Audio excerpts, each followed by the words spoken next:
Hola, buenas noches. ¿Cómo están? Buenas noches.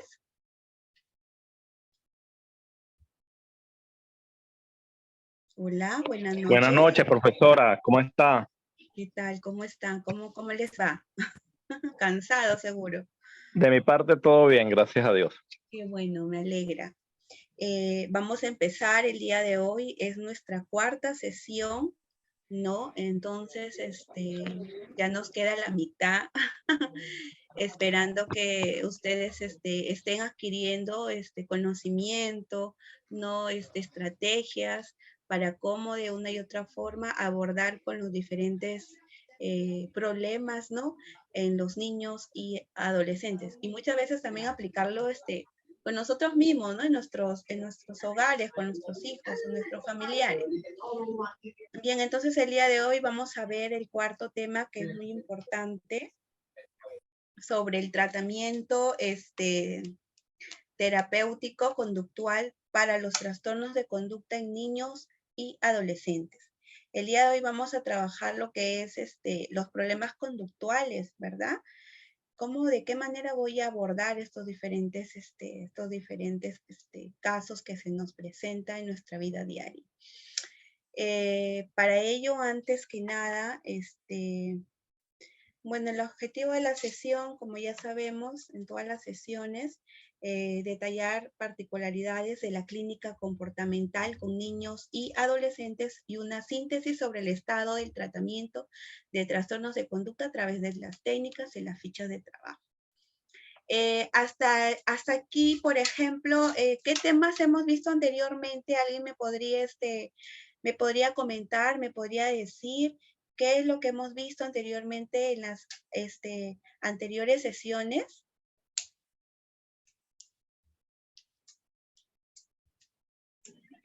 Sí, profesora, estuvimos viendo los trastornos de ansiedad, diagnóstico y técnicas de intervención. Y la semana pasada estuvimos viendo depresión, Muy trastorno bien, ¿no? depresivo. Y Muy bien. también algunas formas de intervención que pudiéramos desarrollar con nuestros pacientes. Sí, le están llegando material, algunos módulos, fichas que estoy enviando. Ya, entonces, el día de hoy toca los problemas conductuales. Ya, vamos a ver. ¿Quién no ha pasado por algún problema, conductuales, en el caso de ustedes? ¿Han pasado por alguna situación?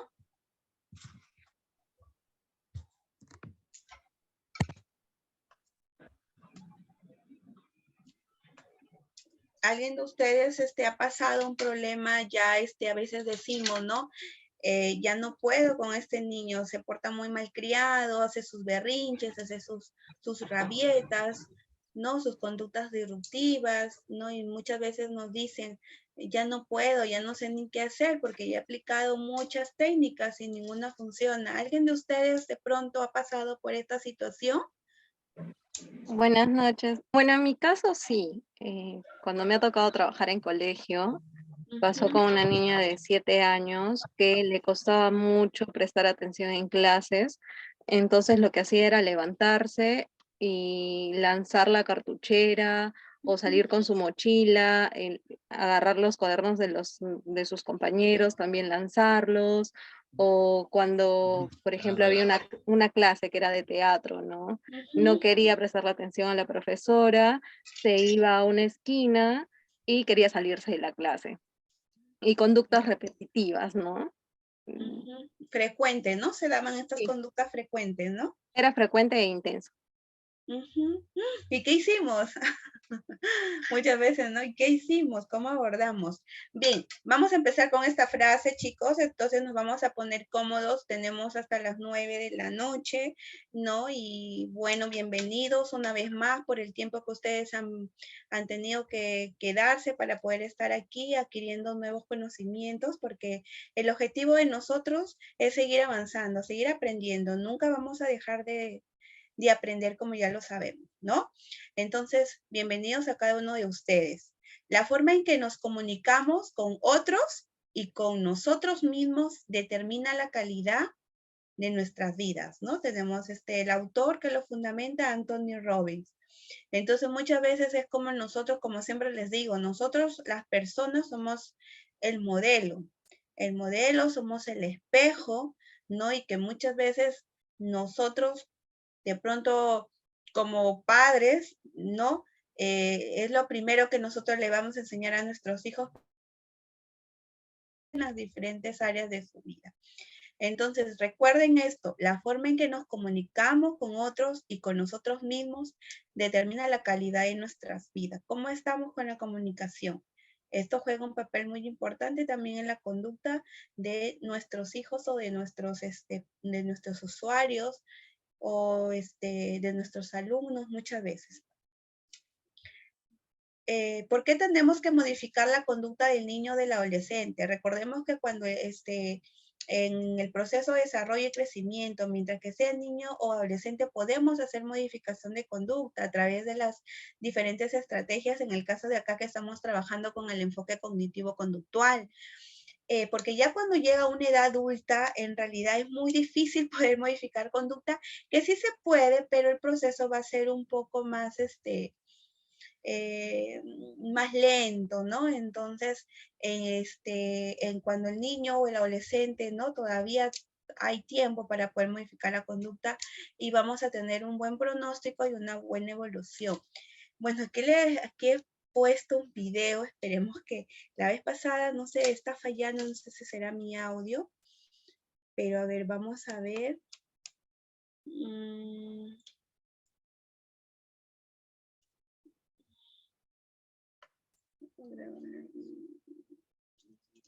Compartir sonido.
No se escucha, ¿no? Asiento.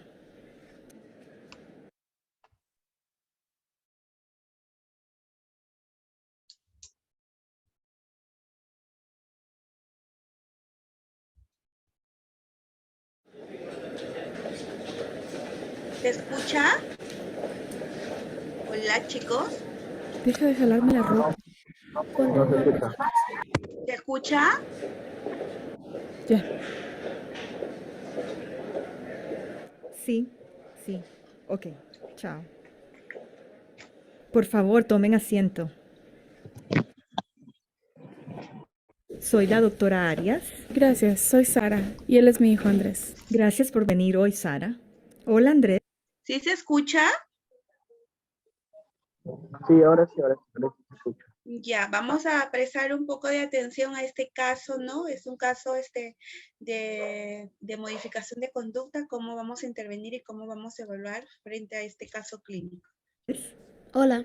¿En qué puedo ayudarlos? Andrés comenzó la escuela este año. Me han llamado varias veces por...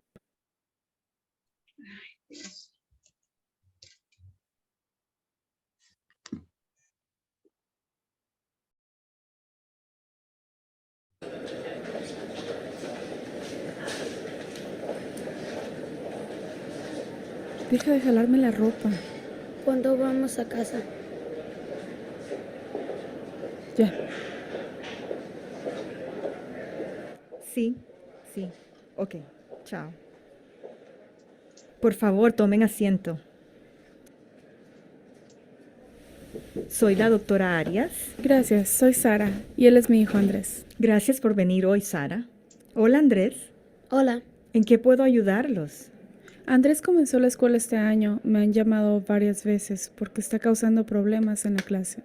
Se la pasa platicando con otros niños cuando el maestro habla. Y cuando él le pide que se porte bien, no parece escucharlo. Yo estaba preocupada que fuera a tener problemas en la escuela. Tiene tanta energía.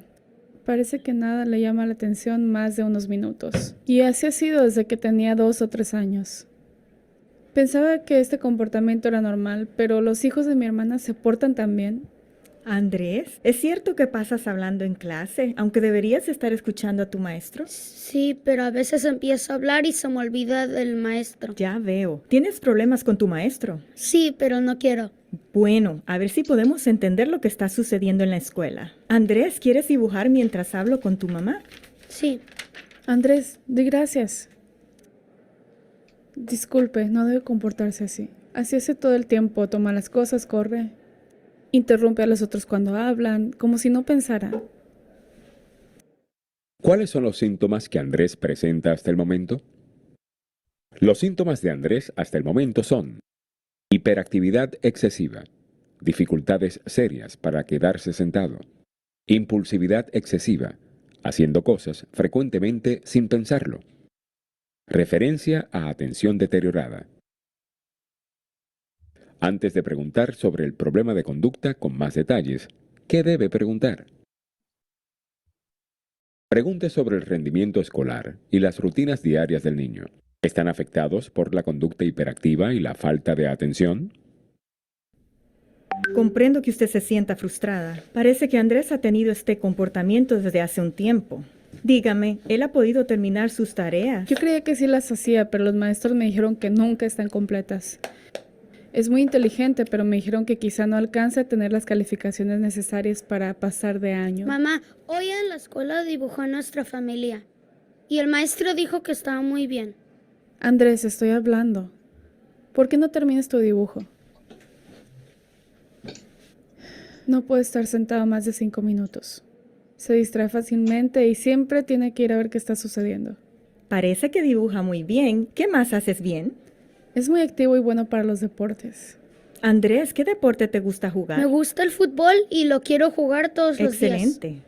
¿Y cómo se comporta en casa? Normalmente mi esposo y yo estamos cansados al final del día. Siento que lo regaño todo el tiempo. Todas las mañanas tengo que recordarle que se vista, que desayune, que termine, que tenga la mochila, que se cepille los dientes. ¿Qué más debemos explorar? Explore el impacto de factores ambientales, incluido miedo o trauma, problemas médicos. Descarte otros trastornos prioritarios. ¿Han tenido cambios recientes en casa, la familia? No, realmente no. ¿Qué hacen usted y su esposo cuando no les hace caso? A veces mi esposo y yo no estamos de acuerdo cómo disciplinar a Andrés. Mi esposo dice que lo regaño demasiado, que por eso ya no me escucha. Piensa que debo castigarlo por portarse mal y darle más cosas que hacer. Andrés apenas puede terminar de hacer una cosa. ¿Por qué debería darle más tareas? Tratamos de hablar con él y explicarle lo que no debe hacer. Agotamos todos los recursos hasta que le pegamos. Andrés, por favor, deja de moverte.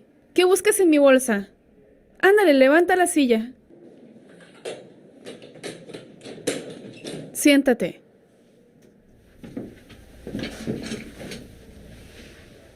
Y no salimos mucho porque simplemente no sé lo que va a hacer. No sé si realmente se puede estar quieto. Andrés, estabas dibujando muy bien. ¿Puedes acabar tu dibujo y luego escribir tu nombre?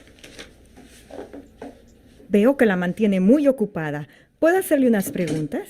Claro. ¿Cómo ha sido el desarrollo de su hijo? ¿Tiene la tarjeta de salud? Sí. Aquí está. Descarte condiciones médicas u otros trastornos prioritarios. Tiene un registro completo de salud. Está creciendo bien y ha alcanzado todas las etapas del desarrollo. Habló y caminó muy temprano. ¿Alguna vez ha tenido convulsiones o perdido la conciencia por cualquier motivo? No, es muy Y en sano. general, ¿es un niño feliz? Sí, está siempre sonriendo, es juguetón. Demasiado juguetón, yo diría. Andrés, no toques eso, llévalo allá. Disculpe. Está bien, yo entiendo. De todas maneras, me alegra que lo haya traído. Es útil poder ver el comportamiento. ¿Cómo es su comportamiento con los niños? ¿Pelea con ellos? ¿Tiene la impresión de que es cruel o de que miente? Le cuesta convivir con otros niños, pero no es egoísta y no pelea. Y en realidad nunca dice mentiras, aun sabiendo que se meterá en problemas. Y no es un niño malo, pero creo que eso es lo que los demás piensan cuando causa tantos problemas. Basándose en los síntomas presentados por Andrés, ¿qué trastorno de conducta debería considerar? Los síntomas presentados hasta ahora persisten en múltiples entornos: casa, escuela, la consulta del médico, etc.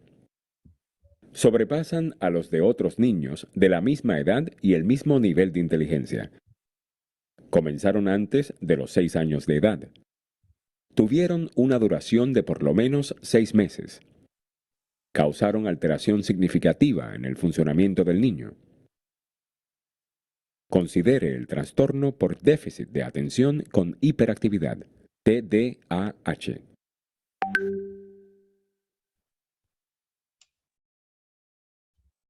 Muy bien. A ver, ¿me pueden comentar sobre el video que pudieron observar? ¿Sí? ¿Le entendieron o desean que les vuelva a poner? Creo que fue claro, ¿no? ¿Qué es lo que pudieron observar, chicos? El niño tiene un problema muy, es muy interactivo, se distrae muy rápido con las cosas y también puede ser que tampoco su papá y su mamá no le den suficiente atención para que pueda cambiar o pueda concentrarse mejor. O haya tenido también un trauma de niño o algo por el estilo. Muchas gracias, Divans. Muchas gracias. ¿Alguien más? ¿Qué es lo que pudo observar? ¿Qué haríamos nosotros frente a este caso? Por ejemplo, ¿cómo trabajaríamos este caso?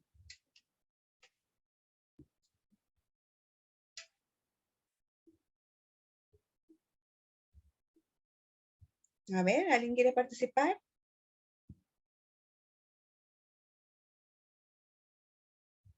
¿Cómo trabajaríamos este caso? ¿Qué haríamos?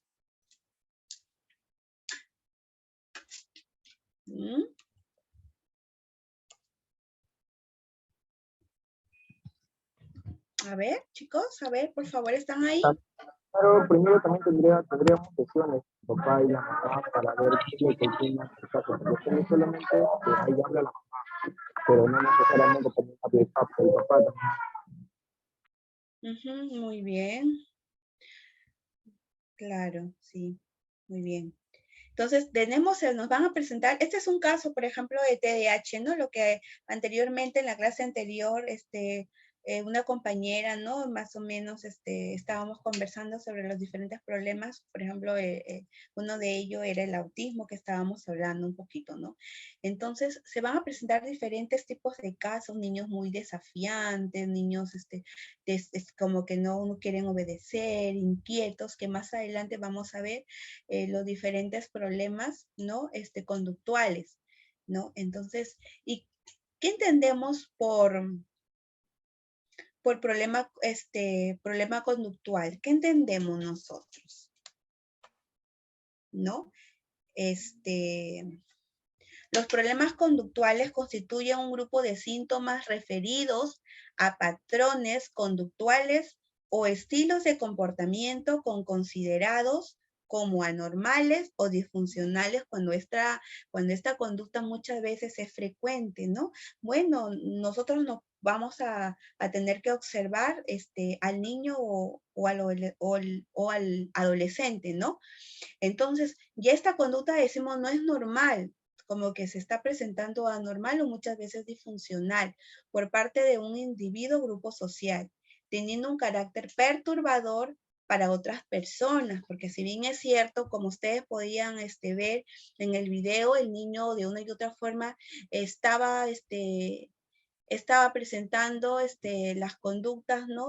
Se movía de un lugar a otro, ¿no? Se distraía, cogía objetos, y esa conducta, si bien es cierto, perturbaba a las otras personas porque tal vez no dejaba de que la examinadora con la madre de familia, con la tutora, no podían tener una buena comunicación o una buena entrevista por el estímulo distractor que era en este caso el niño, ¿verdad?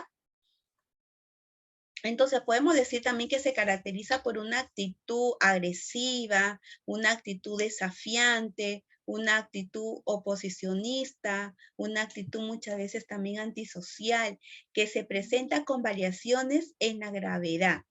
Los trastornos de conducta abarcan una amplia gama de comportamientos persistentes, ¿no? Repetitivos, frecuentes o inadecuados para la edad, teniendo todos en común un cierto carácter antisocial y una dimensión agresiva, con dificultades en el control emocional y muchas veces también de personal que puede tener el niño o el adolescente. También se caracteriza por el cumplimiento de normas, porque si bien es cierto, estos niños con problemas conductuales no acatan normas, no obedecen, tú les dices y como que si no prestaran atención, ¿no? Por el cumplimiento de normas sociales básicas de convivencia. No desean que les pongan límites, no desean que les pongan normas, no desean que les pongan reglas, y por la oposición a los requerimientos de las figuras de autoridad, generando como consecuencia que va a generar un deterioro en las relaciones familiares y sociales, porque muchas veces estos niños o estos adolescentes van a tener, como pudieron ver en el caso que estábamos observando, ¿no? Van a tener consecuencias, que estas pueden ser familiares o también en el colegio fuera de casa. Son uno de los motivos de consulta más frecuentes que nosotros podemos ver en los casos diarios, ¿no? Esos casos, problemas conductuales. Ahora se está observando más frecuente de lo que era anteriormente, y suponen una gran carga para la familia, como podían escuchar, ¿no? La madre y el padre terminaban tan cansados, ¿no? Por el comportamiento del caso que hemos estado observando, y grandes costos para la sociedad. El diagnóstico tendrá en cuenta los diferentes criterios, así como anteriormente hemos estado estudiando los criterios de ansiedad y depresión. Para poder dar un buen diagnóstico, igual se presenta una cuenta de criterios de frecuencia, de intensidad, de gravedad y adecuación también a la edad. Según la Organización Mundial de la Salud, ¿no? ¿Cómo va a clasificar? ¿Cómo clasifica los diferentes tipos de problemas conductuales? ¿No? Ellos clasifican en el trastorno disocial limitado al contexto familiar. 2, trastorno disocial en niños no socializados. 3, trastorno disocial en niños socializados. Y 4, los trastornos disociales desafiantes, ¿no? Niños, adolescentes muy desafiantes y también muy oposicionistas, ¿no? Según la clasificación de la Organización Mundial de la Salud, lo clasifica de esta manera. Según la etiología, ¿no? Hay niveles, como ya sabemos, estos niveles influyen en el nivel individual, en el nivel familiar y en el nivel social. También vemos que estos también es un conjunto te podría decir, de una etiología multifactorial, que aquí juega un papel muy importante los factores. ¿Y cuáles son esos factores? Pueden ser congénitos.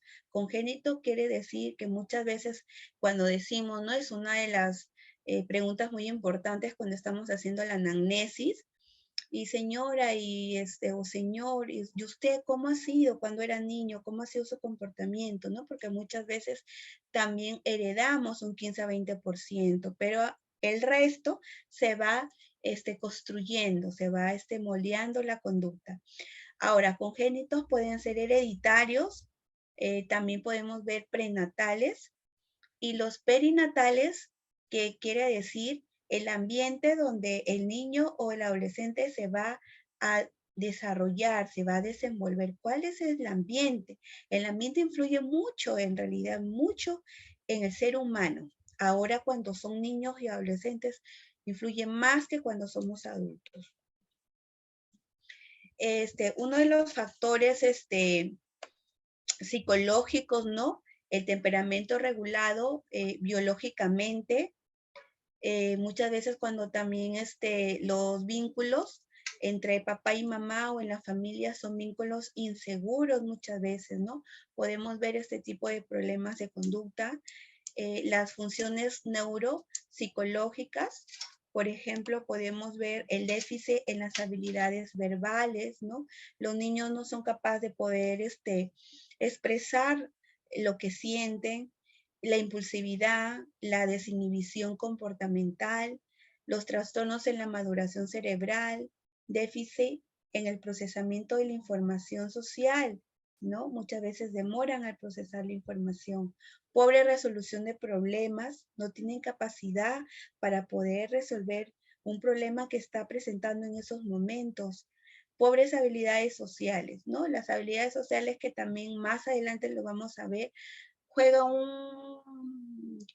es un área muy grande donde juegan diferentes factores, ¿no?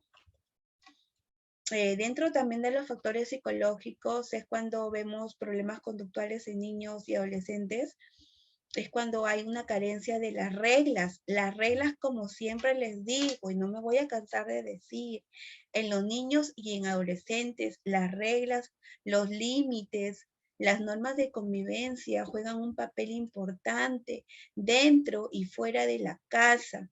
Entonces, cuando hay carencia de reglas, no son reglas claras y consistentes en el hogar, es donde el niño va a crecer con un problema conductual. Modelos parentales o fraternales agresivos. Vemos en casa, ¿no? Mamá discute con el papá todos los días, se pelean. Entonces, ese niño probablemente tendría un problema conductual. Violencia percibida, sufrida o perpetrada, ¿no? El papá le pega a la mamá o viceversa, los dos se pegan, los dos insultan. Es donde el niño va a canalizar todas esas emociones y todos esos pensamientos. Como podemos ver en la imagen, la niña está en medio, papá al costado, la mamá al costado y están discutiendo. Está perturbando a la niña, ¿no? Porque la niña podemos ver que se tapa los oídos. Entonces, ello también influye en el comportamiento del niño o del adolescente. La falta de monitoreo de los hijos, pensando que muchas veces en casa, ¿no? Muchas veces hay padres que tratamos de dar todo lo material, pero no sabemos más allá qué estará haciendo mi hijo, estará haciendo tareas, cómo estará. O en el colegio también muchas veces tenemos que monitorear a los alumnos y eso pues los docentes, ¿no? Porque he podido observar en las escuelas cuando hacemos trabajo extramural, ahora que los niños, en realidad la conducta de los niños ahora en el colegio ha cambiado rotundamente. Antes les decías tú al niño, siéntate, se sentaba, por favor, silencio, silencio, pero ahora como que vemos más problemas que muchas veces ya no quieren hacer caso, están muy rebeldes, ¿no? El abuso sexual o físico también,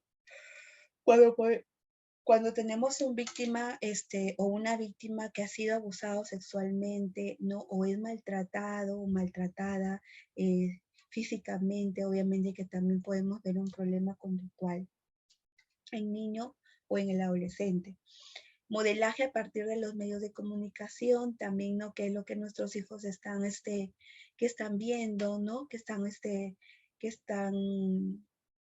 Qué programas están viendo, ¿no? Como muchas veces en consulta, una madre me decía que su hija mucho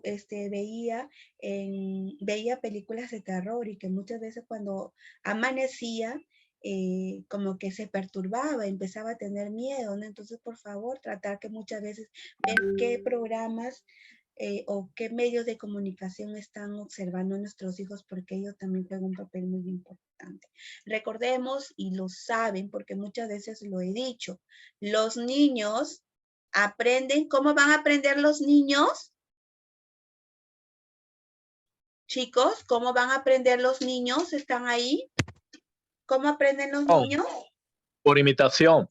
Muy bien, por imitación, por observación, el aprendizaje por observación o el modelamiento según Albert Bandura, ¿no? Entonces, por favor, los niños van a aprender todo lo que ellos ven, lo hacen, todo lo que escuchan, lo dicen. Los factores de riesgo asociados también, uno de los factores de riesgo asociados, también vemos el tabaquismo materno prenatal y consumo de las sustancias, ¿no? De los padres, muchas veces tenemos padres consumidores, ¿no? De diferentes sustancias. También podemos ver con niños con problemas conductuales. Cuando de pronto en consulta me encontré con un adolescente que manifestaba que su mamá fumaba constantemente porque era hijo de padres separados, en donde la mamá muchas veces, el niño, no, ya adolescente, ya de 13 años, veía que su mamá fumaba constantemente. Entonces, ¿cómo podemos ver a ese niño también? Obviamente con un problema conductual. Complicaciones durante embarazo y parto, también eso, como siempre les digo, también tenemos que ver desde ahí, ¿no? Si tuvo complicaciones durante el embarazo, durante el parto, bajo peso al nacer y la prematuridad, la toxicidad mineral a nivel del sistema nervioso central, ¿no? Problemas que muchas veces, a veces se le pregunta el agar, cómo es que fue su agar, lloró al nacer o no lloró, nació moradito, nació normal, todo eso se le va a preguntar, ¿no? Si tuvo una lesión o disfunción cerebral, a veces, muchas veces también el niño nace bien aparentemente, pero de pronto por una fiebre virosis, ¿no? Donde el niño lamentablemente le va a afectar en las diferentes áreas de su desarrollo y crecimiento. Las condiciones psicosociales adversas, ¿no? Y el bajo coeficiente intelectual también. Cómo preguntar, como ustedes vieron en la entrevista, cómo que la examinadora hacía las diferentes preguntas para poder llegar a una solución y poder dar un buen diagnóstico, y en base al diagnóstico poder trabajar, ¿no? Su plan de intervención. Y vamos a ver un poquito sobre el cuadro clínico de los trastornos de los problemas conductuales. El tipo de conducta que expresan generalmente estos trastornos son aquellas denominadas conductas disruptivas, ¿no? Las conductas disruptivas, y reciben tal nombre debido a que su presencia implica la interrupción o desajuste en su desarrollo evolutivo del niño, y esto va a ser imposibilitándolo para crear y mantener relaciones sociales saludables. Como ustedes se pudieron dar cuenta en el video, ¿no? Esto hace que muchas veces cuando el niño, las personas, los docentes que tenemos niños con problemas de conducta, por ejemplo, ¿no? ¿Cómo van a ser sus relaciones? ¿Sus relaciones van a ser buenas? No, no van a querer jugar con ellos muchas veces, no van a querer caminar con este tipo de niños o niñas con problemas, ¿no? Van a tener relaciones, como se dice, que no son saludables, tanto como adultos como los miembros de su entorno. Y a veces, muchas veces que también he visto que hasta los profesores, los docentes como que dicen, ay, este niño me cae chinche, o este niño ya no quiero que esté ahí, porque no nos deja muchas veces avanzar la clase, ¿no? Los temas con los niños que, entre comillas, quieren aprender, ¿no? Otro tipo de conductas habitualmente presentes en los niños y jóvenes que sufren este tipo de trastornos son las denominadas conductas de carácter negativo o negativistas, y que se relacionan a un tipo especial de comportamiento que desafía los mandatos de los padres u otras figuras de autoridad. ¿Cuántas veces también nos hemos encontrado con este tipo de niños o adolescentes que son muy desafiantes, que no acatan los mandatos o las normas que sus padres o las personas tutoras de ellos puedan tener? Y cuántas veces nos hemos encontrado con estos tipos de niños, ¿no?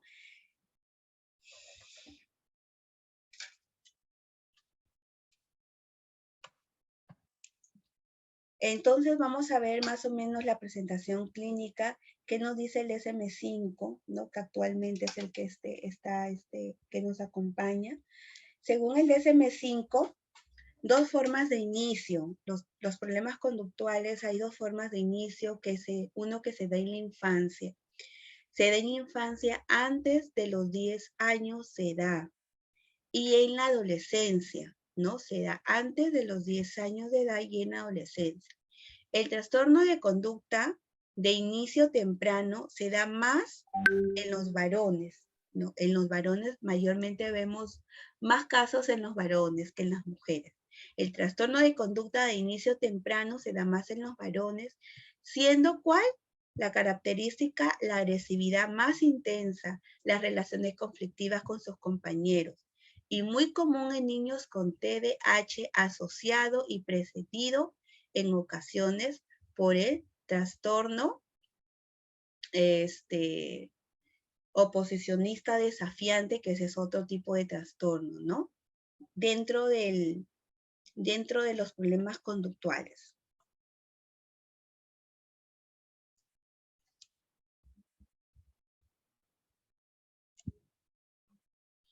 La asociación con TDAH contribuye a la manifestación más temprana de los trastornos de conducta, nos dice más o menos hasta un 92% de los casos. El primer síntoma que se observa en el trastorno oposicionista desafiante, ¿no?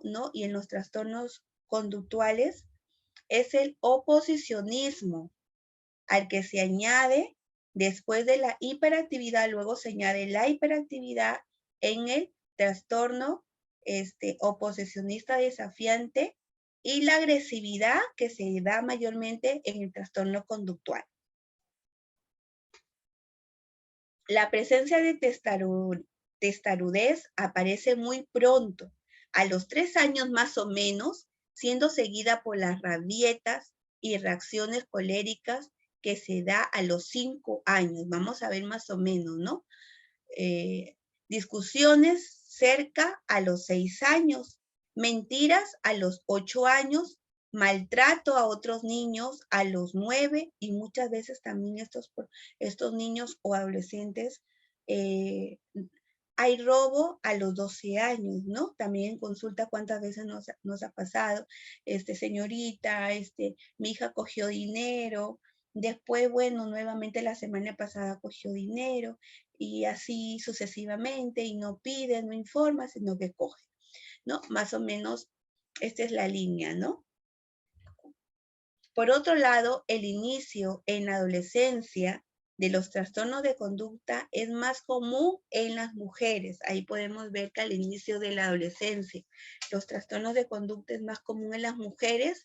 Se considera que los trastornos de conducta de inicio en esta etapa tienen un mejor pronóstico que aquellos de inicio en la infancia, ¿no? Tienen un mayor pronóstico cuando está al inicio de la adolescencia que cuando está al inicio en la infancia, ¿no? Porque ahí tenemos lo que son las conductas disruptivas y que es un proceso que se va a manejar para poder hacer modificación de conducta.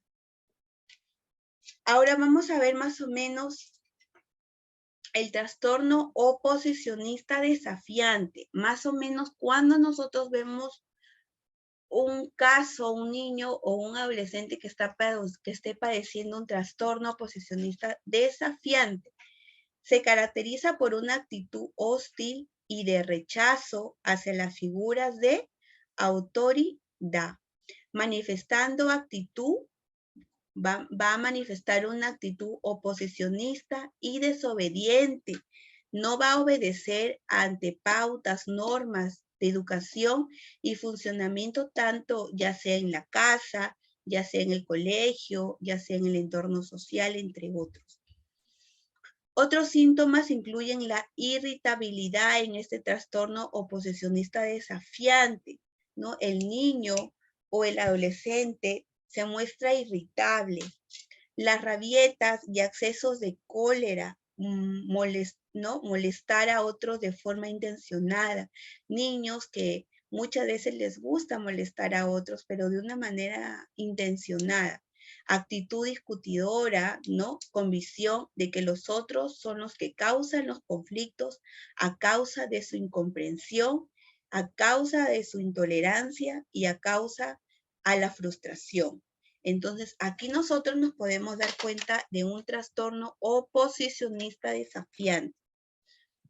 Sin embargo, el trastorno de conducta, ¿no? El problema de conducta, la sintomatología principal consiste en un patrón de comportamiento que implica la transgresión de los derechos de los demás y de las normas sociales apropiadas para la edad, ¿no?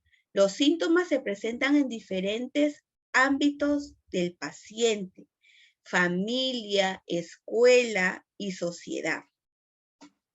Las manifestaciones más frecuentes incluyen las mentiras. Aquí en el problema conductual, las manifestaciones más comunes, más frecuentes, la mentira, la desobediencia, también robos, fugas del hogar, provocaciones y peleas, crueldad con los animales y con las personas, ¿no? Muchas veces, no sé si ustedes también en consulta les comentaron, les dijeron que el niño les gusta apretar el cuello a los gatos, por ejemplo, o les gusta pegarles. ¿Cuántos de ustedes se han encontrado con estos casos que muchas veces el niño maltrata al animal? ¿Se han encontrado con algunos casitos así? Sí, profesora, ¿y eso a qué se debe? ¿A qué trastorno se debe? Sí, muy bien, ¿no? Si nos hemos encontrado. Violación y destrucción de la propiedad ajena, provocación de incendios también. ¿Cuántos también de ustedes en consulta han encontrado que la mamá manifiesta que el hijo cogió el fósforo y encendió los muebles, ¿no? A pesar de la imagen de dureza, a pesar de la imagen de frialdad y distanciamiento que dan los niños, en algunos casos sufren estos niños también síntomas de ansiedad, de depresión, de todo lo que nosotros estamos viendo en este curso. Juega un papel muy importante para nosotros como personas no preparadas poder abordar. ¿Y vamos a hacer magia? No, porque siempre yo lo digo, la familia juega un papel importante en la evolución del niño o del paciente, ¿no?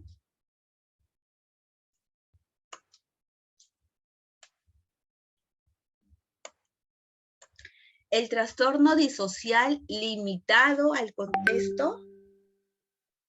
contexto familiar, es decir, incluye trastornos disociales en los que el comportamiento disocial o agresivo está completa o casi temporalmente limitado al hogar o las relaciones con miembros de la familia nuclear o allegados, ¿no? Está muy limitado. El trastorno disocial en niños no socializados, el trastorno caracterizado por la combinación de un comportamiento disocial o agresivo persistente con una significativa y profunda dificultad para las relaciones personales con otros niños, ¿no? Estos niños tienen problemas para poder relacionarse, para poder iniciar una conversación con otros niños. Ahora, vamos a ver el diagnóstico. Cuando podíamos observar el caso, ¿no? de la doctora con su paciente y con la tutora, que en este caso era la madre de familia, ¿no? Ella estaba entrevistando, estaba evaluando ahí, ¿no? Para de ahí seguidamente poder ver un diagnóstico más o menos, ¿no? Entonces, la historia clínica completa, que es muy fundamental, los datos personales del niño a quien estoy evaluando, ¿no? Y todo un proceso, ¿no? De la anamnesis, de la entrevista, el examen físico también, cómo es que está físicamente, ¿no? Cumplir criterios del CIE-10, que más adelante lo vamos a ver, escalas de ayuda diagnóstica, descartar condiciones secundarias, descartar compromiso cognitivo también, cuál es su compromiso cognitivo, cuál es su coeficiente intelectual, cómo es su aprendizaje, ¿no? Descartar también comorbilidades, evaluación psicológica, poder hacer para ver en qué nivel de inteligencia el niño se encuentra, entrevista también a los pares y de ser posible a los maestros. Se dan cuenta que es un trabajo multidisciplinario. No es que yo lo voy a hacer sola, porque parece mentira, ¿no? Pensamos que es fácil, pero no. Es un trabajo arduo, es un proceso, como se dice, para poder ver un buen diagnóstico y poder ver una buena evolución. Cuando el niño va a su terapia, lo que nosotros queremos es que el niño vaya mejorando, que tenga su rehabilitación, que tenga su trabajo multidisciplinario, como se dice, ¿no? Entrevista a los padres y de ser posible a los maestros también. Es muy importante tener una entrevista, así como muchas veces los docentes, ¿no? Se reúnen, tienen una reunión con el área, por ejemplo, con la coordinación del nivel primaria, otro día con la coordinación del nivel secundaria, ¿no? Y los docentes informan sobre los casos, sobre sus niños, y si vamos a suponer que si hay una psicóloga o un responsable de poder hacer prevención, porque ellos en la escuela lo que van a hacer es la prevención, ¿no? Promoción, ya luego se diagnostica y nosotros queremos más o menos, la psicóloga más o menos saca un criterio, ¿no? Y dice, no, este niño va a necesitar tratamiento psicoterapéutico y es ahí donde deriva para que el niño pueda tener su tratamiento y pueda ir mejorando, ¿no? Los criterios, según el CIE-10, vemos que dentro de uno de los trastornos, tenemos los trastornos disociales que lo encontramos en el CIE-10 como F91, ¿no? Padrón de conducta repetitivo y persistente que conlleva la violación de los derechos básicos de los demás o de las normas sociales básicas apropiadas a la edad del paciente. La duración debe ser de al menos 6 meses durante los cuales los síntomas están presentes. 6 meses podemos nosotros ir descartando poco a poco cuando tiene un trastorno disocial. Por ejemplo, aquí, ¿no? Le podemos preguntar rabietas excepcionalmente frecuentes y graves para la edad y el desarrollo del niño, frecuentes discusiones con los adultos, desafíos graves y frecuentes a los requerimientos u órdenes de los adultos, a menudo hace cosas para molestar a otras personas de forma aparentemente deliberada, con frecuencia culpa a otros de sus faltas o de su mala conducta. Aquí nosotros le estamos preguntando al familiar o al tutor para más o menos sacar un pronóstico, ¿no? Más o menos, y en base a ello poder trabajar. Es quisquilloso y se molesta fácilmente con los demás, a menudo está enfadado o resentido, a menudo es rencoroso y vengativo, miente con frecuencia y rompe promesas para obtener beneficios y factores o para eludir sus obligaciones, inicia con frecuencia peleas físicas, ¿ha usado alguna vez una arma que puede causar serios daños físicos u otros?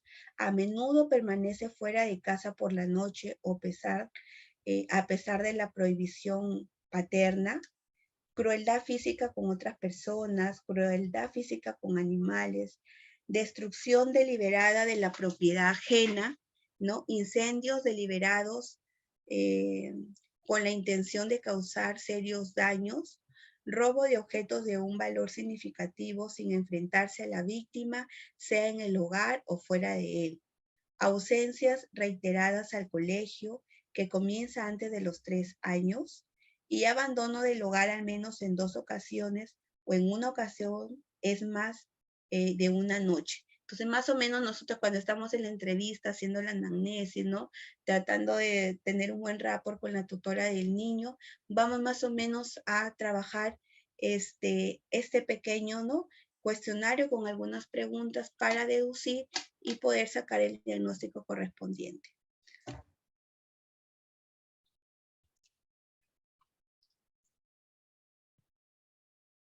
El trastorno no cumple criterios para trastorno disocial de la personalidad, ¿no? En la esquizofrenia, el episodio maníaco, depresivo, los trastornos generalizados del desarrollo o los trastornos hipercinéticos.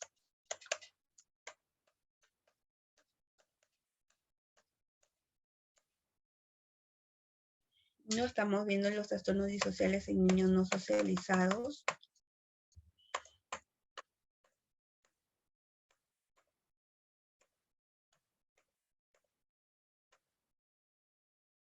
El trastorno disocial limitado al contexto familiar, según el criterio, el CIE-10, deben cumplirse los criterios generales del trastorno disocial, deben estar presentes 3 o más síntomas del listado anterior, con al menos 3 síntomas de los ítems 9 y 23 del cuestionario que les acabo de leer.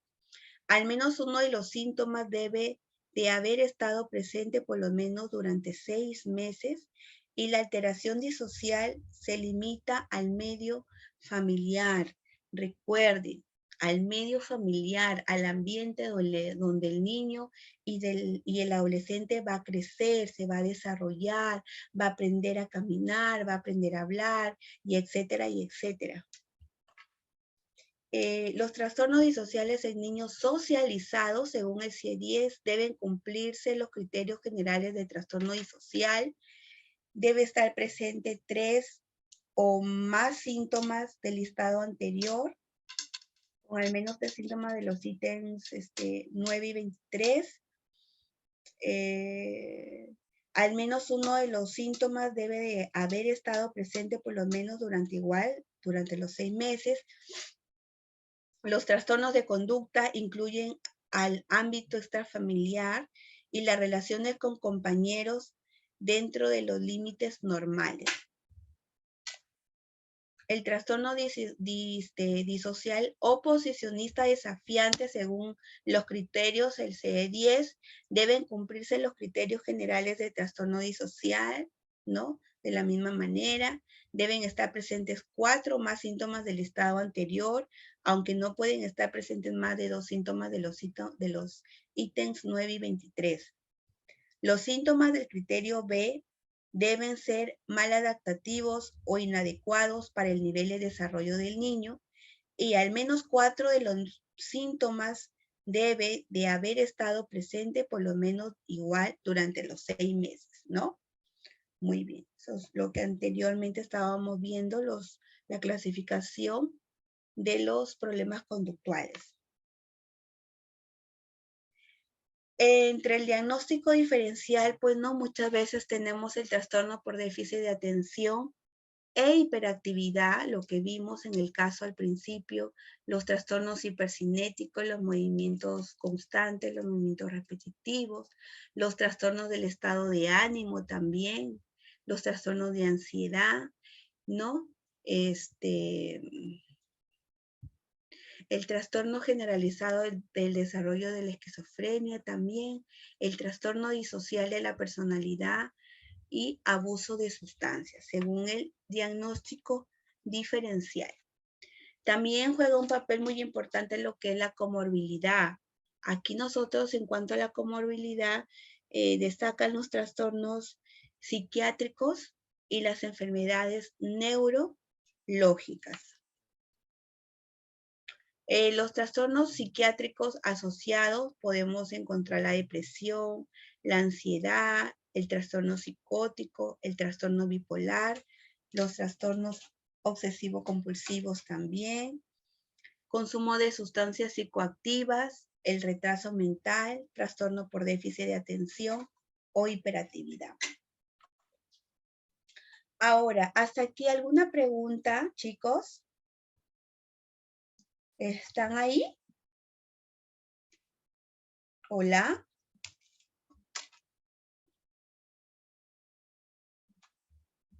¿Están ahí? ¿Están ahí? Sí, hasta ahora todo claro, profesora. Muy bien. Entonces, el tratamiento, como anteriormente también lo hemos visto, ¿no? En depresión y en ansiedad, siempre va a haber un tratamiento, ¿no? Y voy aplicando la ficha de trabajo, esta estrategia, si me está funcionando, si me está dando resultados, dependiendo al paciente que nosotros tenemos. Recordemos que cada paciente, que cada ser humano es único, por eso es que nosotros somos auténticos, ¿no? Porque somos seres únicos, no hay otra persona que pueda hablar, que pueda sentir igual que yo, ¿no? Porque nuestros pensamientos y nuestras emociones son diferentes. Entonces, dentro del tratamiento que podemos observar ahí, pues tenemos un enfoque multimodal, las intervenciones familiares, la familia, problema de conducta, por favor, voy a trabajar con los padres de familia o con los tutores responsables que se encuentran al cuidado del niño o del adolescente, ¿no? Entonces, la familia también juega un papel muy importante. Por ejemplo, voy a llamar, la mamá siempre va a consulta, pero el papá no va a consulta. Y la madre ha podido manifestar durante las entrevistas primeras, que muchas veces, ¿no? ¿En qué estábamos? En la familia, ¿no? El papá y la mamá van a jugar un papel muy importante. Muchas veces papá dice una cosa y mamá dice otra cosa. Entonces, los dos ponerse de acuerdo para poder intervenir y eso que el papá o la mamá, los dos puedan quedar bien. Las pautas dirigidas a la comunidad. ¿No? ¿Cuáles son las pautas que les vamos a dar, por ejemplo, a la comunidad? Como ya les he dicho, que cuando nosotros trabajamos con niños o adolescentes, vamos a trabajar con el trinomio educativo, que es la familia, el niño y la escuela. Vamos a trabajar con ellos. Y siempre vamos a tener que también, de una y otra forma, poder darle pautas. Muchas veces si tenemos cerca a los docentes, que a veces, por ejemplo, nosotros que trabajamos o que también a veces salimos a consultorios, no a trabajo extramural, pero muchas veces no podemos de pronto tener una entrevista con el docente, ya les damos pautas de pronto al padre de familia para cuando ellos tengan su conversatorio con el docente pueda dar algunas pautas o recomendaciones, ¿no? La medicación, si ese niño o esa adolescente está acompañado de la agresividad, que ya es constante, es importante que según la evaluación de su médico de confianza pueda observar y puede evaluarle para ver si ese niño o esa adolescente va a ser medicada o no. Las intervenciones individuales también juegan un papel muy importante. No es que ya el paciente, el niño, no, de pronto yo como docente, no, saber poder identificar estos casos, porque por ejemplo en el caso de los docentes, pues ellos no van a hacer el tratamiento, sino como se dice, observan y ellos van a derivar, ¿no? Entonces, las intervenciones individuales que son, de pronto lo voy a atender una vez o 2 veces por semana o cada 15 días, va a ser según la evaluación del profesional. Y no es de una sesión, ¿no? De pronto de 6 a más sesiones, dependiendo, a veces hasta un año, ¿no? Entonces, lo importante es que el niño o el adolescente vaya evolucionando satisfactoriamente.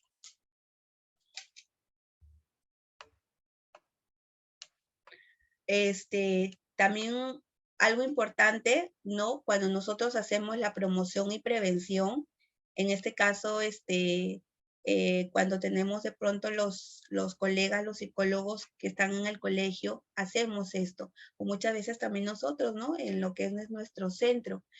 Y muchas veces los docentes también han tenido que hacer este papel de dar una consejería, de dar una psicoeducación, ¿no? Prevención y detención de los factores de riesgo. Yo detecto que este niño ya sus conductas no son anormales, no son normales, ¿no? Entonces yo ya estoy detectando, estoy identificando que este niño es de riesgo, ¿no? Fomentar estilos de vida saludables también, creación y protección de entornos saludables a través de la familia y escuela. Por eso es muy importante que en las escuelas se trabajen lo que son los conversatorios con los padres de familia, tener muchas veces pequeñas temas de psicoeducación pequeños, no es que me voy a extender de 1 hora, sino de pronto pueden ser de 15, media hora, dependiendo, ¿no? Entonces, el promoción y la prevención también juega un papel muy importante en la escuela, en nuestra casa, y también el profesional que muchas veces también da promoción y prevención frente a un paciente que se encuentra con este tipo de problemas.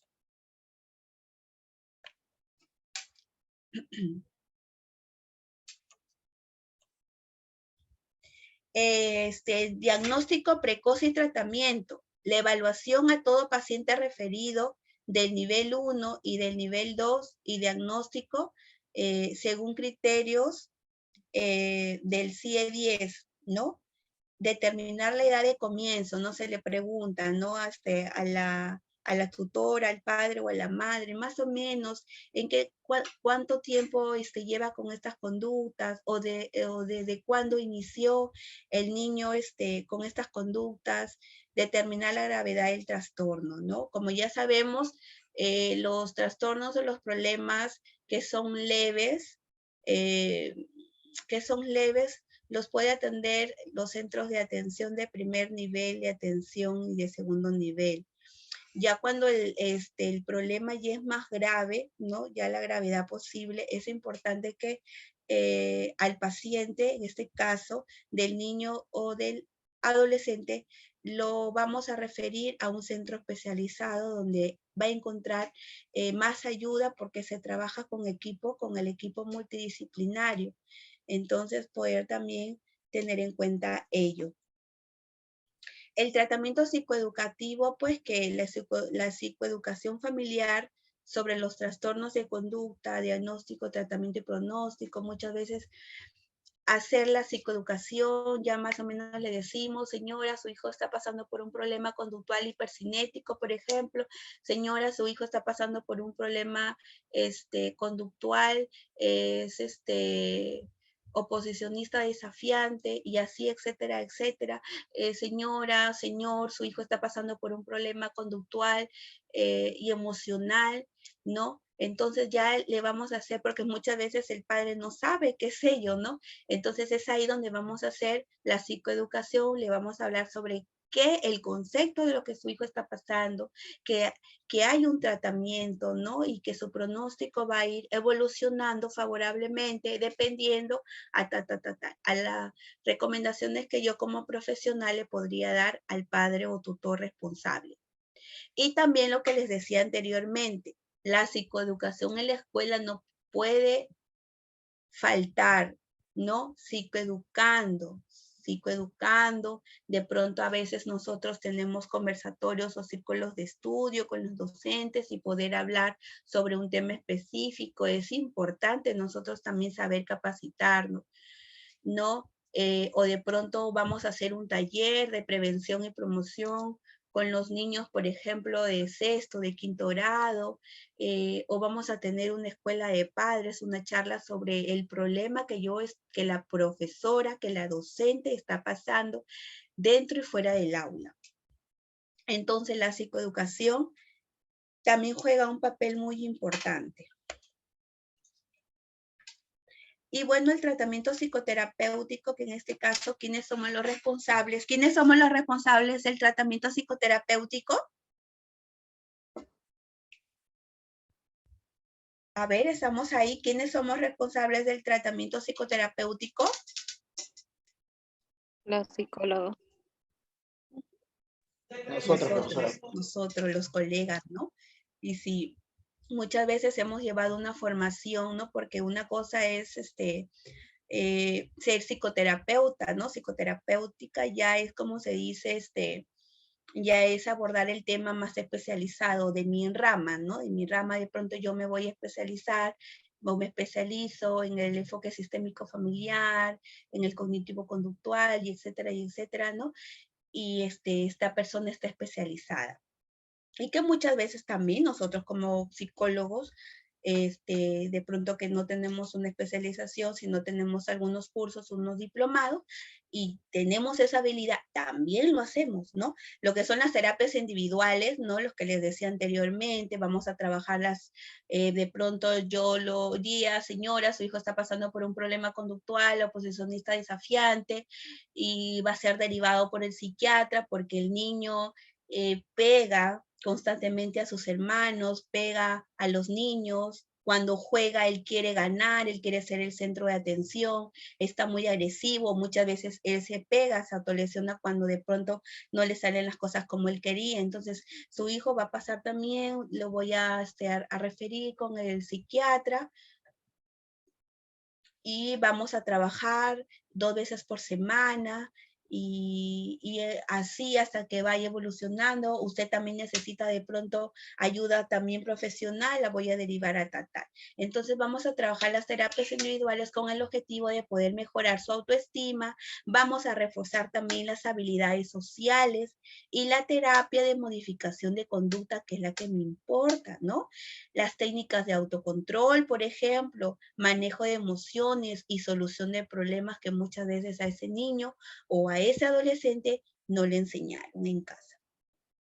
La terapia grupal, pues, que es la modificación de conducta, el entrenamiento lo voy a entrenar grupalmente, de pronto voy a hacer una sesión con los hermanos del paciente, o de pronto con la mamá y con el papá, o de pronto voy a trabajar una terapia grupal con 4 o 3 niños, ¿no? Para ver de una y otra forma y poder trabajar la modificación de conducta de estos niños que están presentando estos tipos de problemas.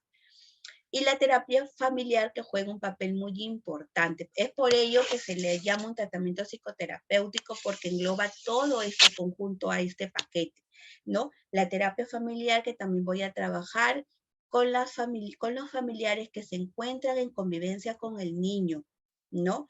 Con enfoque sistémico en entrenamiento familiar, en el manejo conductual del niño o del adolescente, un régimen estructurado de castigos y recompensas. También vamos a trabajar lo que son los reforzadores, el trato firme y las reglas y los límites que no deben de dejarse dar. Ellas siempre van a estar presentes, las reglas y los límites. Y lo vuelvo a decir, lo voy a decir en cada sesión que estemos trabajando, en los niños y adolescentes. Si no hay reglas y si no hay límites, no va a funcionar nada. Difícil.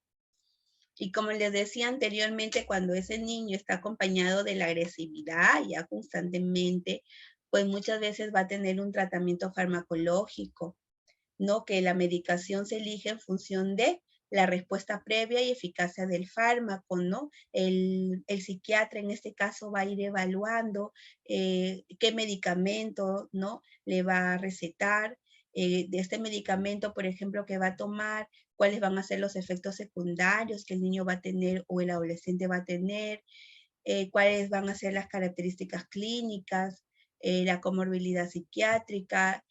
Muchas veces también esta medicina es cara también, ¿no? El costo de beneficio, la calidad de vida del paciente y sobre todas las cosas, poder dar una calidad de vida del paciente. Muchas veces nosotros queremos hacer milagros en las consultas como profesionales, pero o los docentes también, que muchas veces se esfuerzan, porque he visto, he observado.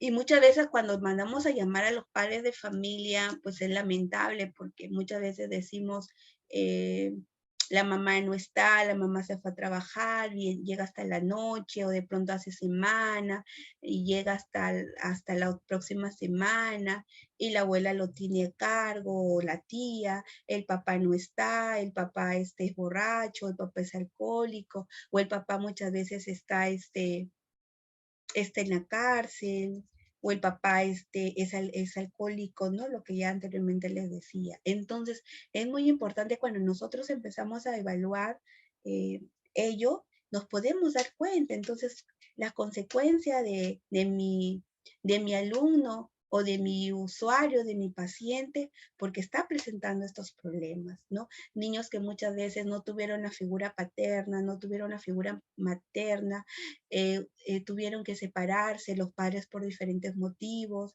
o constantemente los padres peleaban, discutían en presencia del niño, del adolescente.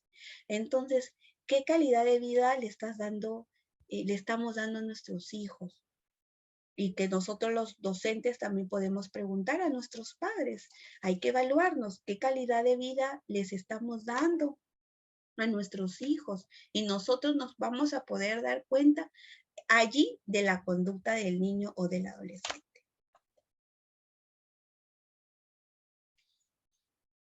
Algunas complicaciones pues, que se podrían dar, por ejemplo, en cuanto a los problemas conductuales, el maltrato infantil, ¿no? Muchas veces en casa, ¿no?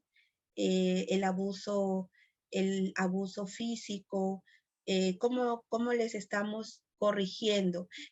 A ver, antes de pasar acá, voy a hacer una preguntita. No sé si Alejandra Linares tiene hijos. Alejandra Linares. No, no tengo hijos. Ya, muy bien. A ver, otro participante.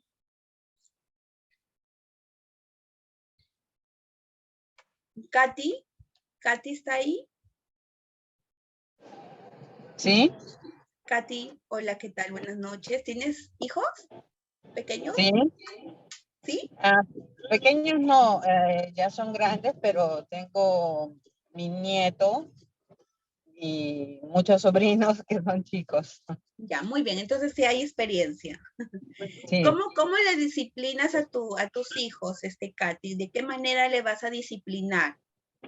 bueno, normalmente siempre he sido una persona de dar, o sea, jalar y soltar, ¿no? O sea, les hablaba, hasta ahora, bueno, a mi nieto le explico las cosas, ¿no? Cómo son, por qué no se debe agarrar este adorno, se cae, ¿no? Entonces, gracias a Dios, sí me han obedecido mis hijos, pero tengo unos sobrinitos que ya es por problema de casa, creo yo, ¿no? Ya por lo que no se les llama la atención, ellos hacen lo que se les da la gana, se podría decir, ¿no?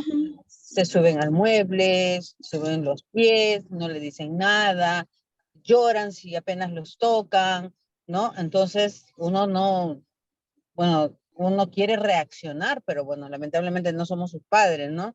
Como para Claro. reaccionar, pero bueno, yo le hablo a mi hermano y bueno, y él me dice, ¿no? Cada uno sabe cómo cría a sus hijos, Claro, ¿no? claro, sí, pues. Ajá. Pero es bien tedioso y muy tedioso, ¿no? Muy bien, Caterina, muchas gracias por tu participación. A usted, Juan, gracias. Juan Jeremías. Hola. Hola, Juan, ¿qué tal? Buenas noches. ¿Tienes hijos?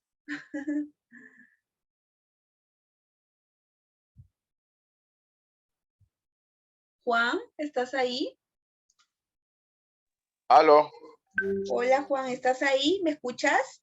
Sí, claro, ahora sí le escucho. Muy bien, ¿qué tal? Buenas noches. Cuéntame cómo disciplinas a tus hijos, a tus sobrinos, no sé, a A tus ver, hermanos, un poquito más o menos. Cuéntanos ya. cómo.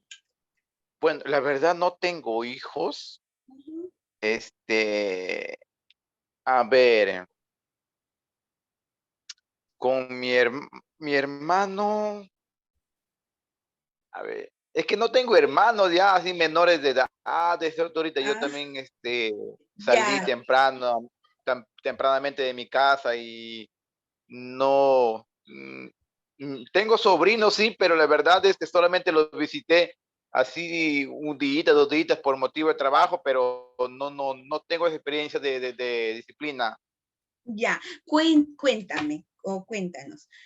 ¿Cómo disciplinarías a tus hijos si en el caso dentro de 3, 5 años o no lo sé, vas a ser papá? ¿Cómo lo disciplinarías, Juan?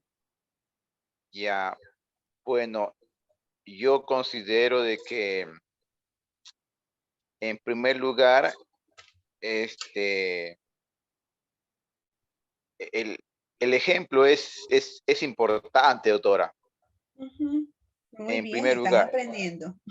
sí, Muy el bien. ejemplo es importante porque Ujú. es la única manera de que tú puedas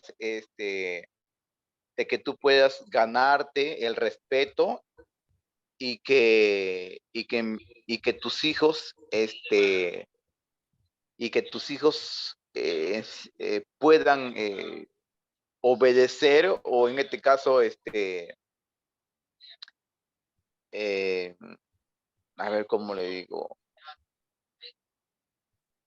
realizar los acuerdos que Ujú. se logren hacer pues aló, Hola, hola. Sí. no escucho nada, Hola. Muy bien, Juan. aló, Gracias. Hola, hola. ¿Me escuchas? Seguro la conexión. Muy bien, gracias. Entonces, el fracaso escolar, no, les decía porque es muy importante, saber sobre la disciplina en niños. En una de las entrevistas, cuando trabajamos lo que es la anamnesis, sí me pueden escuchar, ¿no? ¿Sí me escuchan? Hola, hola. ¿Sí? ¿Me escuchan? Sí, está entrecortado. La señal, al Sí, parecer. ¿Sí? Ya, les decía porque es muy importante en entrevista cuando nosotros estamos haciendo la anamnesis y las colegas lo saben, se le pregunta, ¿no? Cuéntenos, ¿cómo disciplina a su hijo, no? Y muchas veces he podido observar madres, pues, ¿no? Dicen, bueno, le quito lo que más le gusta, si yo le doy, él me da, yo le doy, ¿no? O muchas veces también me han dicho, les pego, eh, le jalo la oreja, le jalo los cabellos, le tiro un cachetadón, o cojo la correa, o lo que encuentre, se lo tiro. Entonces, una cosa es disciplinar, una cosa es corregir, y una cosa es maltratar, lo que estamos viendo, ¿no? Entonces, ¿cómo yo, no, preguntar de pronto los docentes a los padres, ¿no? ¿De qué manera estamos corrigiendo a nuestros hijos? No, porque una cosa es disciplinar. Yo te voy a disciplinar como lo dijeron por ahí. El ejemplo es todo. El niño sabe con quién lo hace, el adolescente sabe con quién lo hace. Uno hay que ganarse, ¿no?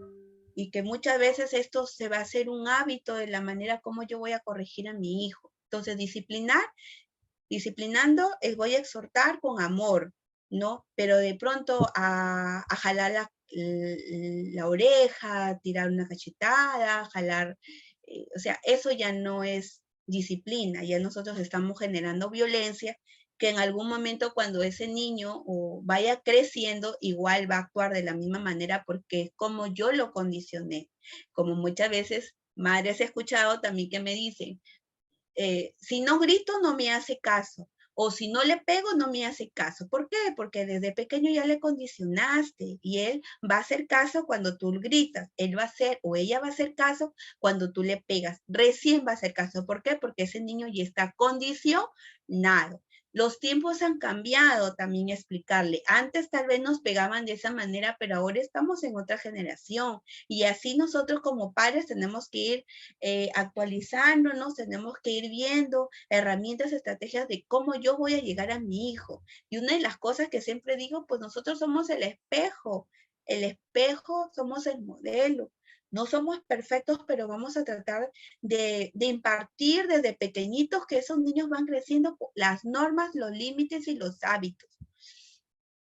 Fracaso escolar, ¿no? Cuando muchas veces también el niño fracasa escolarmente, ¿no? De pronto nació, la mamá tuvo un problema dando parto y bueno, hubo un deterioro cognitivo, ese niño va a tener un proceso de rendimiento académico, enseñanza bajo, o de pronto muchas veces también que tenemos muchos casos que madres piensan que cuando el niño recién va a ir a la escuela y donde el docente le va a enseñar, y muchas veces ese niño no tiene estimulación porque lamentablemente porque a veces decimos, no tengo tiempo señorita y no puedo enseñarle a mis hijos y a veces mis hijos no hacen sus tareas porque no tengo dinero para que alguien le pueda enseñar.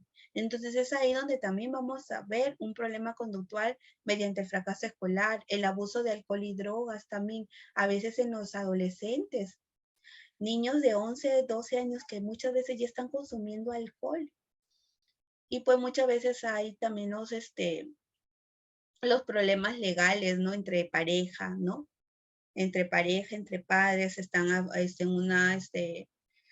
en inicio de una separación, entonces también ello, de pronto el padre no es responsable de su paternidad, no les pasa, ¿no? Entonces todo ello juega un papel muy importante en la conducta del niño.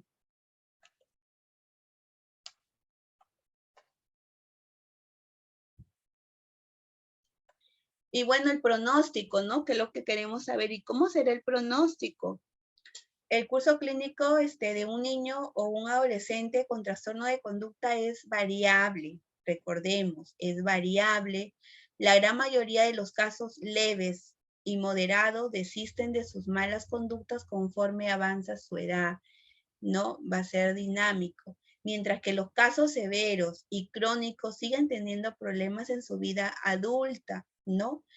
Generalmente aquellos con conductas violentas y agresivas empeoran su pronóstico al efectuar actos de daño físico, auto y etéreo infligido, asociados a comportamientos antisociales como robo, peleas, fraudes, infracción a múltiples reglas, ¿no?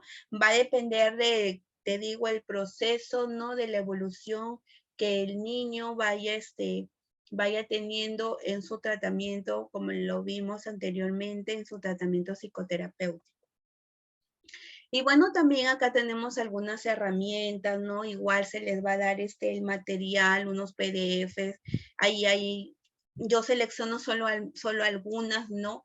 Pero ya en el material que se da para que se les haga llegar, hay más estrategias, ¿no? Hay más trabajos también para poder trabajar en las sesiones de pronto con mis alumnos o nosotros como profesionales colegas poderlo trabajar en las consultas psicológicas.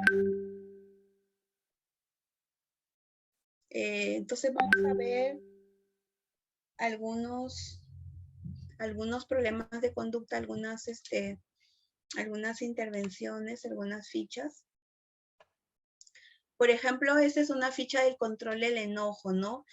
Donde le mostramos al usuario, al niño, tal vez notas que últimamente te estás peleando mucho con los compañeros del cole, con los maestros, con tus papás, con tus hermanos, con amigos. Si estas discusiones se repiten a menudo y con diferentes personas, sería bueno que te fijes si tu enojo se va de control y se transforma en furia, ¿no? Entonces le comentamos sobre el enojo, ¿no? El enojo de los seres humanos nos sirve mucho, es como una alarma que cuando funciona bien nos avisa que estamos viviendo situaciones injustas, que nuestras necesidades no son tenidas en cuenta, que deberíamos hacer algo para luchar, ¿no? Por aquello que necesitamos y pensamos que es justo y correcto. La idea es que cuando estés enojado con alguien, entiendas que lo mejor es resolver el problema, pedir cambios o hacer acuerdos con esa persona.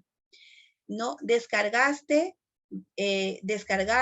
vengarte, descontrolarte, podría ser que logres un alivio momentáneo, pero a la larga te va a generar más bronca con esa persona, ya que ella también puede reaccionar y empeorar la situación.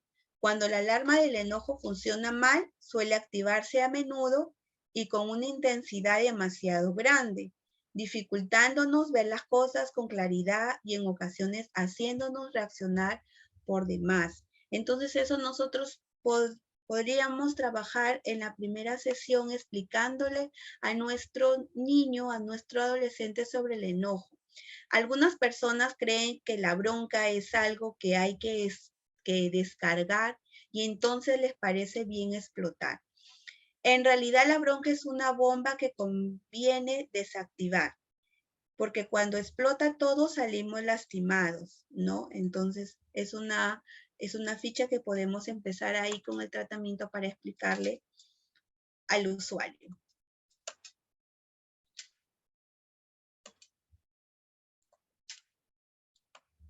Por ejemplo, aquí ese es un caso, las señales de alarma, ¿no? Cuando la bomba está por explotar, existen señales de alarma. A ver, nosotros vamos a imaginarnos, vamos a hacer un ejercicio. Cuando estamos enojados o cuando estamos molestos, ¿cómo se pone nuestro cuerpo? A ver, vamos a recordar un ratito. Cuando estás con cólera en estos momentos, vamos a suponer... A ver, ¿alguien me puede dar un ejemplo? Un caso, a ver. A ver, vamos a trabajar un ejemplo, un pequeño ejemplo. A ver, estamos ahí. A ver. Sí, profesora, le escucho. Ya. Cuando nosotros, Diana está enfadada en estos momentos, ¿ya? Y la bomba está por explotar. Van a existir señales de alarma. Pensamientos, por ejemplo, en pensamientos lo mataría, le pego, lo odio, me toma el pelo, se ríe de mí, ¿no? Etcétera, etcétera. Mi cuerpo, sentir, ¿no? Una pelota en el estómago o que todo el cuerpo se tensa en posición de ataque, una cosa que le sube desde el estómago a la garganta, los puños apretados, el corazón acelerado, inquietud, etc. Forma de hablar, levantar el volumen de voz, hablar más rápido, usar insultos. Entonces, por ejemplo, aquí nosotros tenemos, aquí tenemos un caso. Fran, antes de explotar, se hizo un dibujo para acordárselas bien, ¿no? Por ejemplo, eso lo podemos explicar a nuestro pacientito, a nuestro niño o adolescente, ¿no? Por ejemplo, número 1 es tenso, ¿no? Su cuerpo estaba tenso, su corazón rápido, de pronto palpitaba rápido, tenían un nudo y mucha sed, tenía mucho calor en el cuerpo y transpiraba. También nos contaba que temblaba, no tiemblo, y levanto el tono de hablar y respiro más rápido. Entonces, ese es uno, por ejemplo, de que algunas señales, ¿no? De alarma que Fran experimentó antes de explotar. Y él se hizo un dibujo para más o menos acordarse.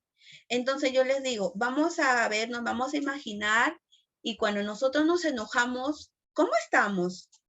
Tenemos una voz baja, a ver, cuando alguien le va a corregir a su hijo, por ejemplo.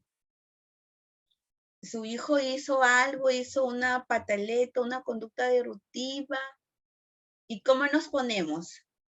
¿Nos ponemos casi así o no? ¿O no pasó nada? A ver. A ver, la maestra cuando muchas veces tiene a sus pequeños y todos están hablando, gritando y no atienden la clase. ¿Cómo se ponen? A veces nos frustramos, profesora.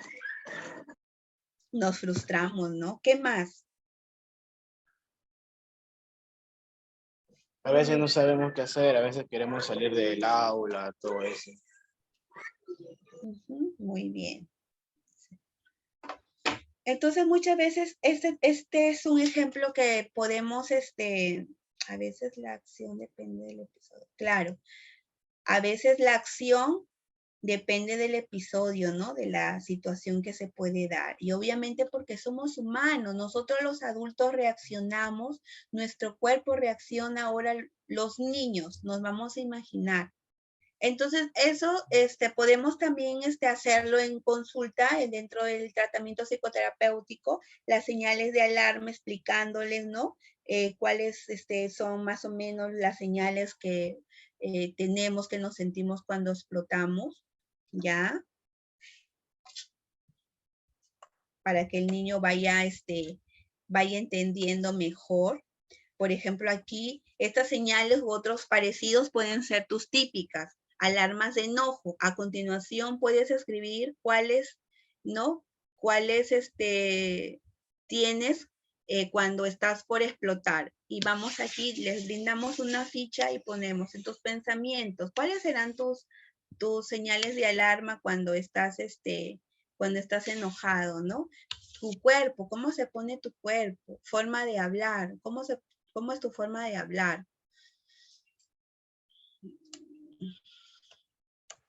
Otro de las estrategias para poder modificar conducta es el termómetro del enojo, ¿no?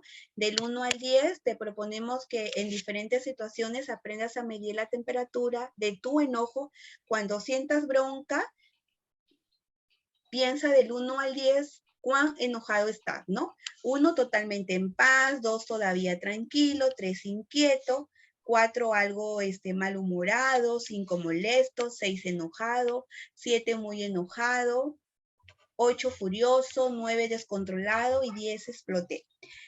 Fíjate en el dibujo, las diferentes temperaturas coinciden con distintas expresiones.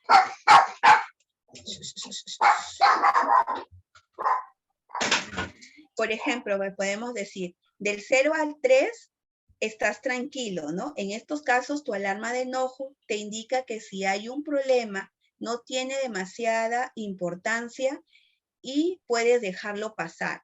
Del 4 al 6, del 6 hay una situación molesta, entonces estás enojado, pero bajo control. Es una temperatura adecuada, ¿no? Tratamos de explicarle al usuario. Entonces, del 7 al 10, ¿no? Según el termómetro, del 7 al 10, tus alarmas pueden estar sonando tan fuertes que te impiden pensar y actuar en una forma controlada, ¿no? Lo que sientas es furia y en estos momentos no estás preparado para ponerte de acuerdo con la otra persona y poder solucionar el problema, ¿no? Esas son las escalas del termómetro.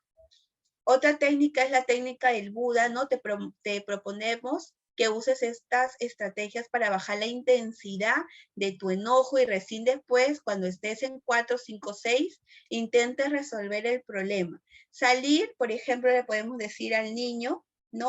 O dar pautas también al tutor responsable, salir, dar una vuelta y pensar en otras cosas durante unos minutos, respirar profundamente, hablarte a ti mismo, diciéndote que tienes que bajar tu enojo, hacer por un rato cosas que te gustan y que te puedan distraer, ¿no? Aquí, por ejemplo, la ficha del termómetro del enojo, lo que vimos anteriormente del 1 al 10. Entonces, sensaciones, pensamientos, conductas, cuando estoy en 10, ¿cuáles son tus sensaciones, tus pensamientos, tus conductas? Las vamos a tener que anotar, ¿no? Estrategias para bajar la temperatura. Vamos a apuntar algunas estrategias para bajar esa temperatura. Vamos a usar el termómetro de abajo, llenando las líneas en blanco con tus propios descubrimientos. ¿Se te ocurren otras técnicas que te sirven para bajar el enojo de 10 a 5? Nos las vamos a colocar aquí, junto con el niño o el adolescente. Vamos a recordar que el enojo nos impulsa a solucionar problemas con la gente, ¿no? Sin embargo, la furia descontrolada puede llevarnos a romper o arruinar nuestras relaciones. Esta es otra técnica del semáforo, ¿no? El semáforo de los problemas, también podemos de pronto hacer un semáforo o en casa que la mamá pueda trabajar el semáforo.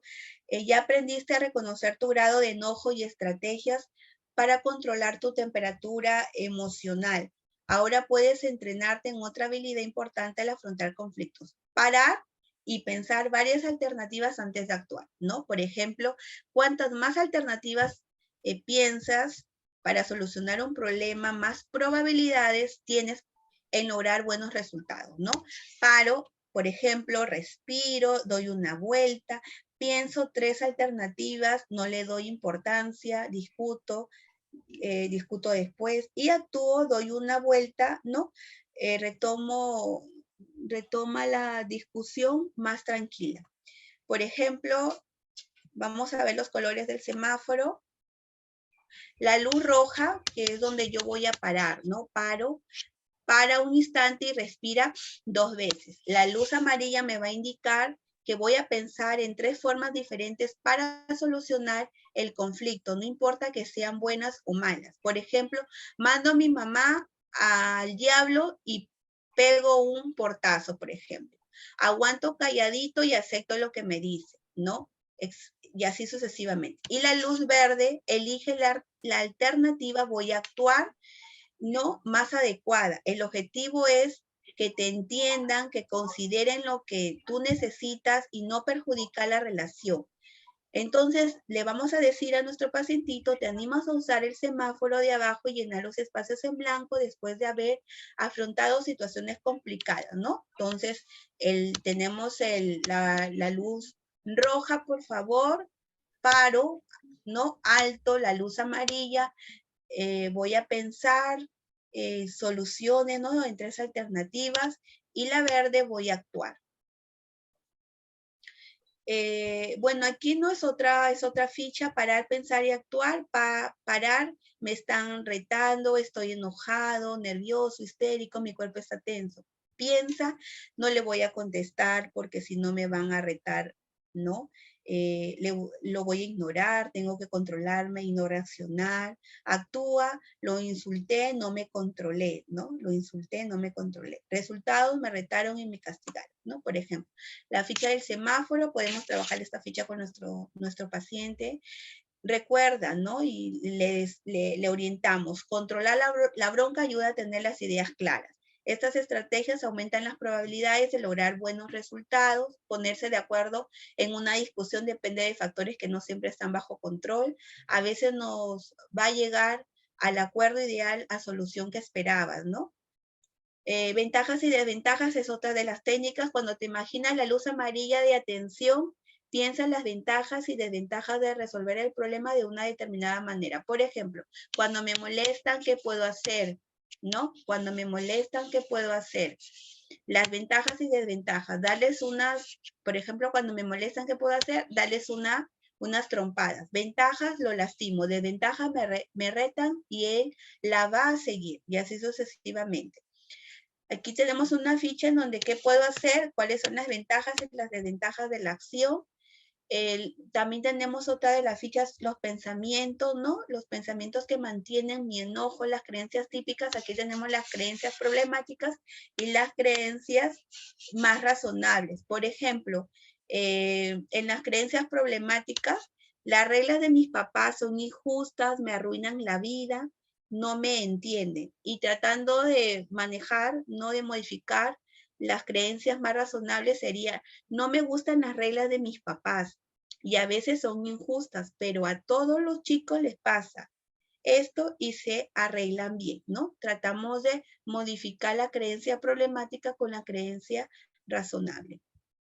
Por ejemplo, aquí tenemos, ¿no? Un ejemplo. A continuación te mostramos historietas que van a ejemplificar estas creencias. Esta es una historieta, por ejemplo, ¿no? Están jugando. Hola, ¿puedo jugar con ustedes? El niño les dice y ellos dicen, no, preferimos jugar solos, ¿no? Y acá pues vemos que está llorando el niño. ¿Por qué tiró el chico la pelota al árbol? ¿Crees que los otros chicos tenían la obligación de invitarlo a jugar? ¿Cuál es la creencia que tiene este chico? ¿Cuál sería un pensamiento más razonable a este caso.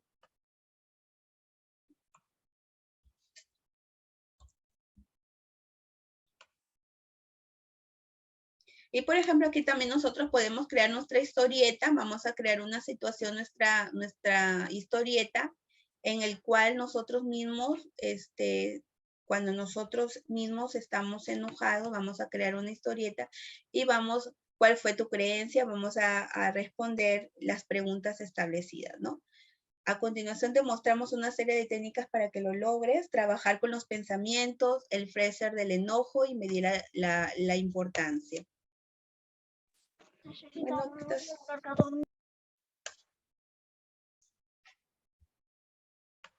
no, esta es otra de las técnicas, trabajar los pensamientos. Otra de las técnicas, medir la importancia, ¿no? Vamos a puntuar, saber medir la importancia de lo que nos enoja, nos permite ver las cosas con perspectivas, ¿no? Por ejemplo, aquí tenemos un ejemplo.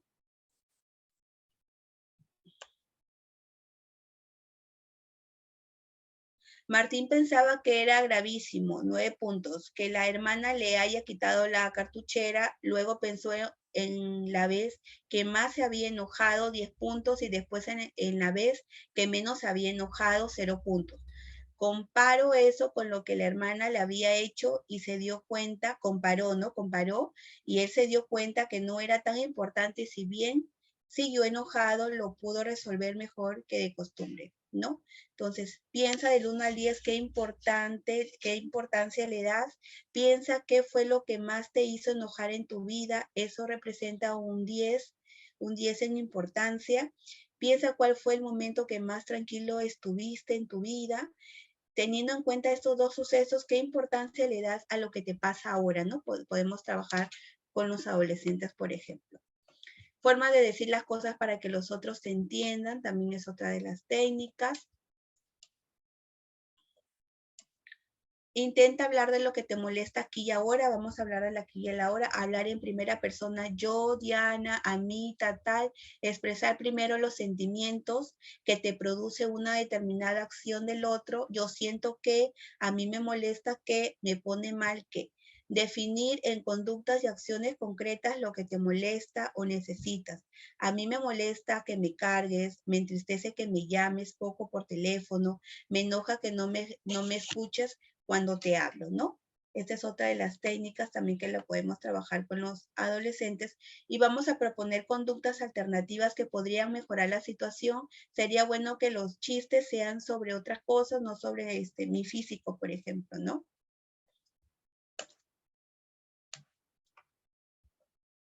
Recuerda, no vas a ser falso por decir las cosas de esta manera, algunas recomendaciones que se le podría dar, ¿no?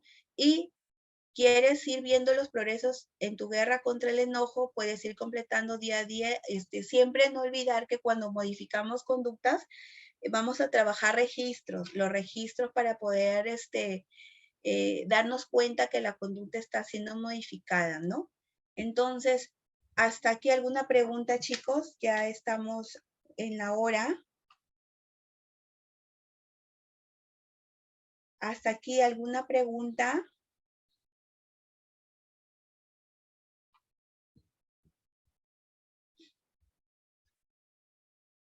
Hola, ¿están ahí o se fueron ya?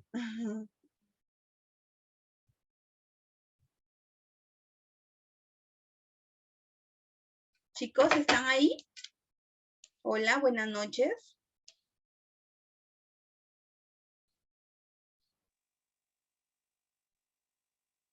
Chicos. Sí, claro, doctora, estamos justamente escuchando Muy bien, Acá el día de hoy estamos, hemos trabajado, sí, acá la cuarta estamos. sesión, quedan 4 módulos, por favor, y bueno, alguna pregunta, alguna consulta para ya terminar y puedan continuar con sus labores en casa. Claro que se les va a pasar, ¿se les está pasando las diapositivas, el material? ¿Sí? Hola, hola. Sí, profesora, todo lo tenemos en el aula virtual. Ah, en su aula virtual. Muy bien. Entonces, el día de hoy igual, ¿no? Se le estará pasando el material acá a las responsables del aula virtual. Entonces, si ya no hay más preguntas, por favor, sí, todo bien. A ver, también a veces no leo el chat, chicos, y luego lo leo, pero ya es tarde. Bien, entonces, chicos, que tengan una bonita noche, cuídense mucho y que mañana pues sea un día diferente con vibras positivas. Un abrazo, cuídense, chau, chau. Ya, profesora, cuídese, nos vemos hasta la otra Cuídese, semana. doctora, cuídese. Chao, nos vemos.